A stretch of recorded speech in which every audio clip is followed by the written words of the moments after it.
Alors on est rue de Wallonie, donc dans le quartier qu'on appelle la Neustadt. Donc c'est un quartier qui a été construit à la fin du 19e siècle, au début du 20e siècle, à l'emplacement d'anciens systèmes défensifs. Pour l'essentiel, ça se matérialise par des murs qui soutiennent des levées de terre et qui eux-mêmes sont protégés par des fossés.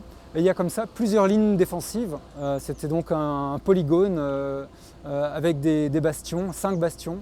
Et le polygone avec ces 5 bastions était lui-même défendu par 2 ouvrages à cornes. Et les ouvrages qui sont sous nos pieds, les vestiges qui sont sous nos pieds, correspondent à ces ouvrages. Oui, derrière nous on a un puits, mais qui est probablement plus récent que les travaux, que les fortifications de la fin du XVIIe siècle.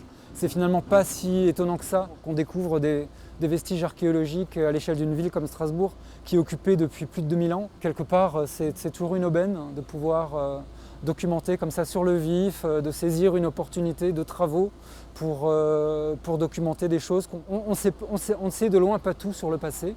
Et même là, quand on a des plans anciens, on peut avoir des surprises. Les plans anciens ne sont pas toujours très bien recadrés, recalés.